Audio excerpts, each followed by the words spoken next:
Hello friends, आज हम topic discuss कर रहे हैं क्लास 11 से। चैप्टर लिया है हमने सीक्वेंसिंग सीरीज और जिस टॉपिक का क्वेश्चन लिया है वो है जीपी।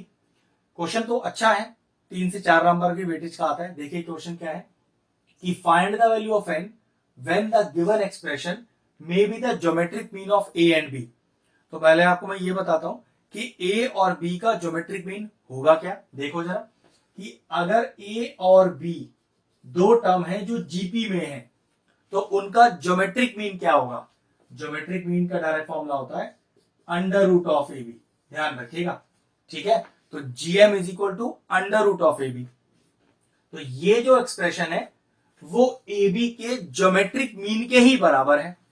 तो ये जो एक्सप्रेशन है ए की power N plus one plus B की power N plus one whole की पावर ए की पावर एन प्लस बी की पावर एन, ये किसके बराबर है? ए बी के ज्योमेट्रिक मीन के। Geometric mean of A B मैंने आपको बताया रूट ए बी, और रूट ए बी को मैंने क्या लिख दिया? ए बी की पावर 1/2। अब रूट ए बी लिखो या ए बी की पावर 1/2 लिखो, एक ही बात होता है। अगला स्टेप क्या होगा? कुछ नहीं, क्रॉस मल्टीप्लाई करते हैं। तो ए की power N plus one plus B की power N plus one is equal to, cross multiply करिए, ए की पावर एन प्लस बी की पावर एन इंटू ए बी की होल पावर हाफ। ठीक है, इसे तोड़ते हैं। ए की पावर एन इंटू ए, बी की पावर एन इंटू बी। भाई बेस सेम है, बीच में इंटू है तो पावर ऐड ही तो होगी। भाई यहाँ पर ए की और बी की पावर 1 ही तो लिखी हुई है, तो ऐड करके ए की पावर एन प्लस 1 ही तो आएगा। तो मैंने ए की पावर एन प्लस 1 जो लिखा था उसे स्प्लिट करके ए की पावर एन इंटू ए लिख दिया। सेम यहां पर, चलिए मल्टीप्लाई करते हैं। ए की पावर एन, ए की पावर हाफ इंटू बी की पावर हाफ प्लस, फिर इसको इससे मल्टीप्लाई करते हैं, बी की पावर एन इंटू ए की पावर हाफ इंटू बी की पावर हाफ। ठीक है, अगला स्टेप देखिए। ये जो ए की पावर 1 है, क्या इसको ऐसे लिख सकते हैं? ए की पावर हाफ इंटू ए की पावर हाफ। इसी तरह से बी की पावर 1 को क्या लिख सकते हैं? देखो, बी की पावर हाफ इंटू बी की पावर हाफ, मतलब ए की पावर एन बी की पावर एन तो सेम रहने दिया, और ए की पावर 1 को लिख दिया ए की पावर हाफ इंटू ए की पावर हाफ, क्योंकि हाफ हाफ अगर ऐड होंगे तो फिर ये 1 ही हो जाएगा वापस। इसका फायदा अभी पता चलेगा। आरएचएस ऐसे लिख दो, ए की पावर एन इंटू ए की पावर हाफ बी की पावर हाफ प्लस बी की पावर एन ए की पावर हाफ इंटू बी की पावर हाफ।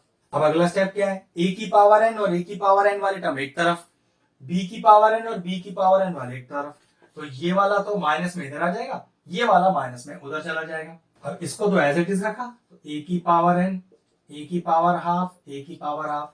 अब इस ए की पावर एन को इधर लिया है माइनस में, ए की पावर एन ए की पावर हाफ बी की power half is equal to, इसको एज इट इज यहां रखा, बी की पावर एन ए की पावर हाफ बी की पावर हाफ, और क्या किया?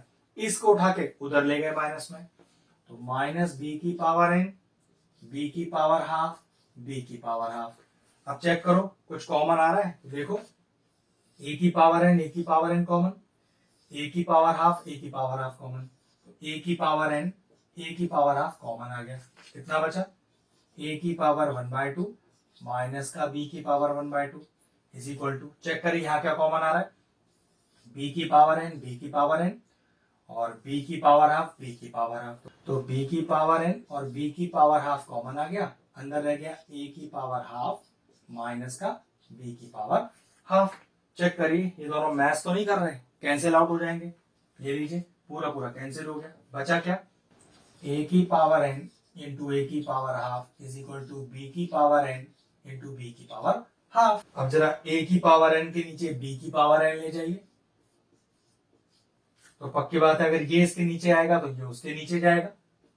तो b की पावर हाफ अपॉन a की पावर हाफ, ये कितना हो गया? a अपॉन बी की power n is equal to ये हो गया b अपॉन a की पावर हाफ। लेकिन दिक्कत है, ये a बाय b है, ये b बाय a है, और अगर इस b बाय a को मैं वापस a बाय b लिखना चाहता हूं तो पावर में एक नेगेटिव साइन लगा दूंगा। तो चलिए वही लगाते हैं, a अपॉन b की whole power n is equal to a upon b whole power minus का हाफ। अब एक्सपोनेंट का प्रॉपर्टी होता है बेस सेम हो, बीच में इक्वल हो, पावर बराबर बेस गायब, तो पावर को बराबर रख दीजिए। तो एन का वैल्यू कितना आ गया? माइनस का हाफ, बेस गायब हो गया। यही एक्सपोनेंट की प्रॉपर्टी थी और यहाँ पर n का जो वैल्यू आया that is equal to minus का 1/2। क्वेश्चन फिनिश हुआ, वीडियो फिनिश करते हैं।